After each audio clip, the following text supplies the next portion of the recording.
Now this is an epic campaign.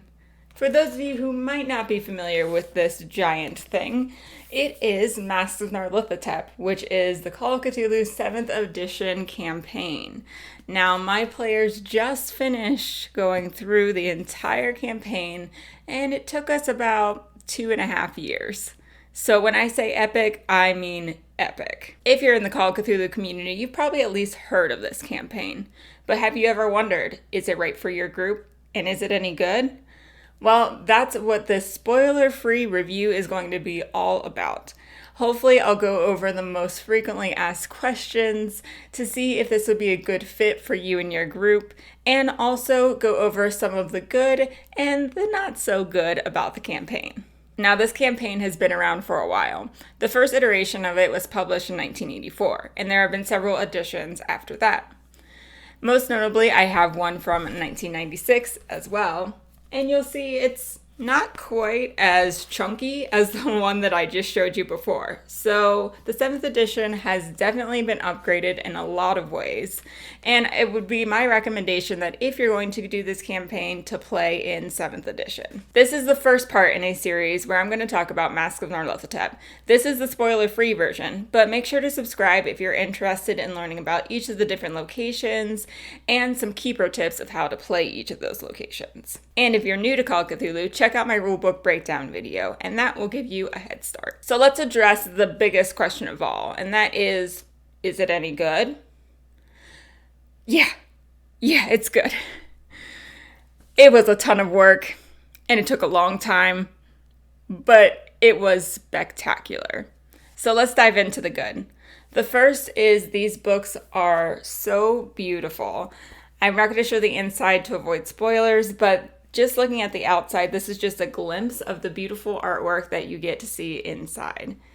And in addition, these are good quality, and in the inside, the formatting is fantastic, which I really appreciated as a keeper who's trying to run this massive campaign. Each chapter of the book is broken out in a consistent format.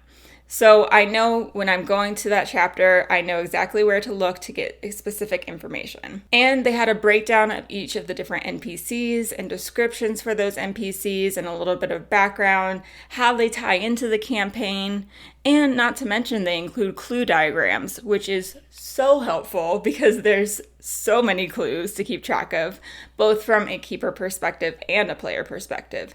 So having these references for the NPCs and also the clue diagrams, I was able to better track all the different threads that were happening in the campaign. The handouts and maps were great as well. It's really important for your players to have those physical things that they can refer back to when they forgot what they did last session or who they talked to. So having those handouts is a really good reminder, and the quality of them were very good. In addition, they had different maps with both a keeper version and a player version. So the keeper version had all the secrets and everything where the player version was blank, and they could add notes to that player version. I appreciated that immensely. So then actually jumping into the meat of the story. I thought that this campaign was really interesting. There was a lot to discover, and what I appreciated the most was each location felt unique, which was enhanced by the fact that they included setting information. So I was able to read about what was happening in the 1920s in each of these places and get a feel for how I should be describing it to my players. This really enhanced our game and was fun for me to read as a keeper. In addition, there is a very long list of NPCs in this campaign. So having the description for each of these different NPCs was helpful and as a guide for how I should be portraying them and to help make them a little bit unique as well. And the other awesome thing about this campaign is how much value I got from these books. I mean, it comes with 2 core books, but it also comes with a keeper screen and all the different handouts.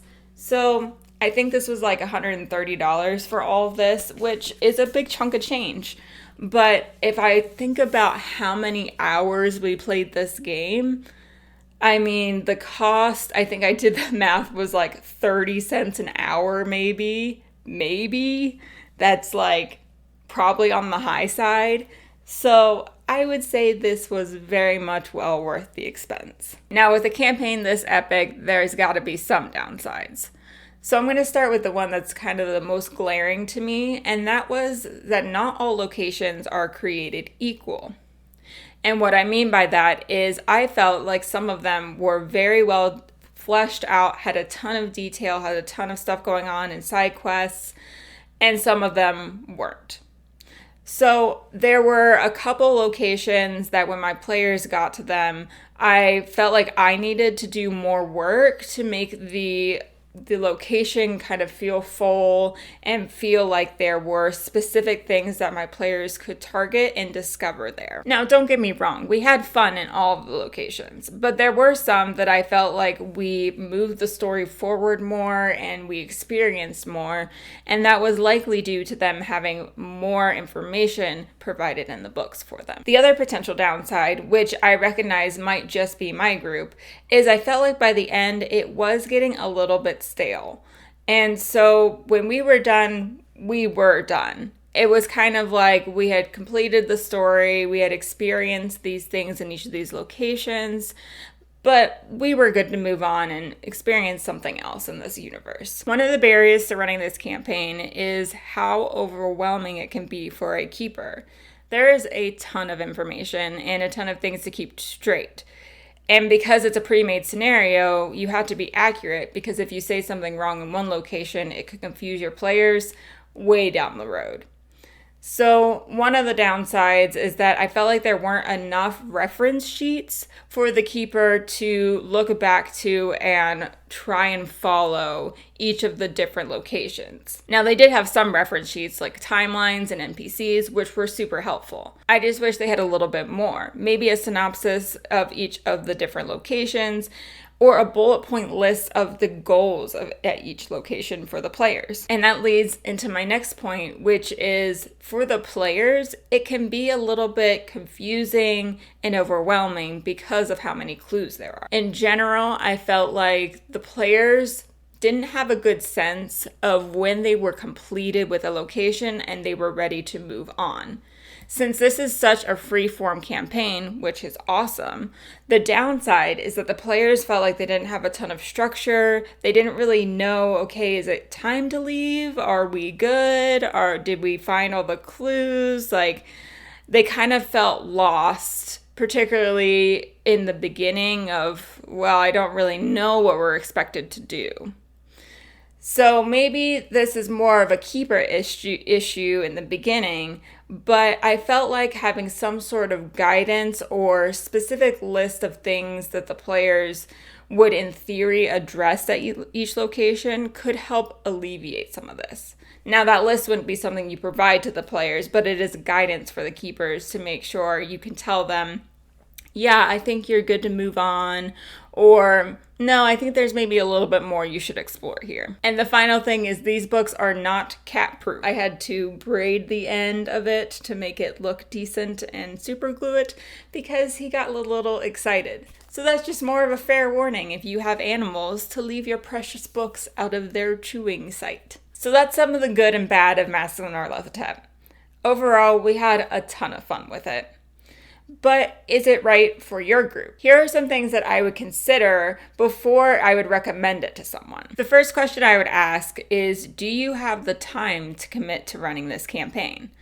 So like I mentioned, we took about 2.5 years to finish this. And we did take a couple breaks in between. So if someone ran this pretty consistently, it might take closer to 2 years. And we did every other week sessions for about 4 or 5 hours.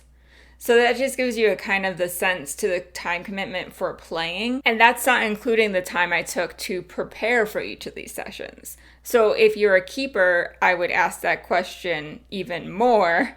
Do you have the time to play and prepare? Because it's a lot to read, it's a lot to plan and keep track of, and you want to make sure that if you're going to commit to this campaign, you are able to do so appropriately. And related to this is, do you have time to play this consistently?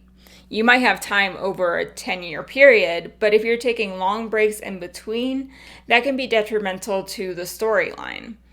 We took maybe a 3-month break or so, and I felt like that break was enough time that the players got a little bit disengaged from the story. They forgot the leads they had. I forgot some of the things that I was working on. So having that break was pretty detrimental.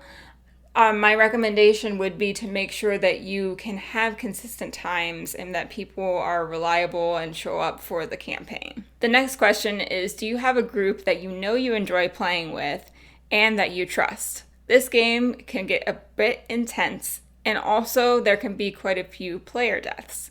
So being at a table where you know everyone can handle what's going to happen in the campaign is really important.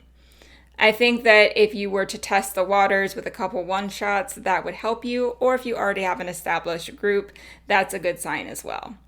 I just personally wouldn't recommend diving right in with strangers with this type of epic campaign. Next, I would ask, have you played Call of Cthulhu before? If this is your first time experiencing Call of Cthulhu, well, first of all, congratulations. But I would highly recommend that you, again, test the waters with some one-shots to make sure that you enjoy the system and that you know the system. Because since there's so much going on with the plot and storylines, it's an additional layer on if you're having to learn all the rules and keep track of the rules. So if you have a base understanding of the system, that's going to help you immensely. Next, do you like to play Pulp Call of Cthulhu or Classic Call of Cthulhu? Now, what's awesome about the 7th edition is they've added notes so that you can play this in the pulp version. Now, we opted to play it classic, but I think that either way, your group would be able to play this campaign and enjoy it. So this isn't so much as a question as a call out of, it's awesome that you could do either. And finally, have you been a keeper before? So let's say that you have a lot of experience playing the role-playing game, but you've never actually been a keeper. I'm not saying that you wouldn't be able to do this, but I am saying it's going to be a lot more difficult than if you've had a couple practice sessions. So if you've answered yes to all those questions, then this might just be the campaign for you. But if you answered no to some of them, maybe you don't want to play the full campaign from start to finish. There's also different ways that you could experience this campaign, and I wanted to call those out too. The first is simply reading the books. They're super interesting. The storyline is really cool and learning the different lore in the locations. So quite honestly, it was just enjoyable for me to read through the books. The other way you could enjoy this campaign is by choosing a couple of locations. I would probably recommend at least 3 locations that you're most interested in and kind of condense the story to those locations. Now that's going to take a little bit of more upkeep on the keeper's part and planning through those things, but for the players it's going to be a significantly less timeline and you might be able to tackle a smaller version of this campaign. And the other way is to play one of these locations as a one-shot scenario. In addition, there's a couple side quests in there and those are really fun to play as well. So you might just pull out some of the information and make a one-shot and experience it in 1 or 2 sessions instead of a ton. So that is my spoiler-free review of Masks of Nyarlathotep. I hope this was helpful to you, and please like and subscribe this video if you would like more content on Call of Cthulhu and Masks, and also make sure to hit that notification bell if you want to be notified when I come out with the specific tips for each of the different chapters. I'm very excited to talk about all of this, and thank you so much for watching. Bye!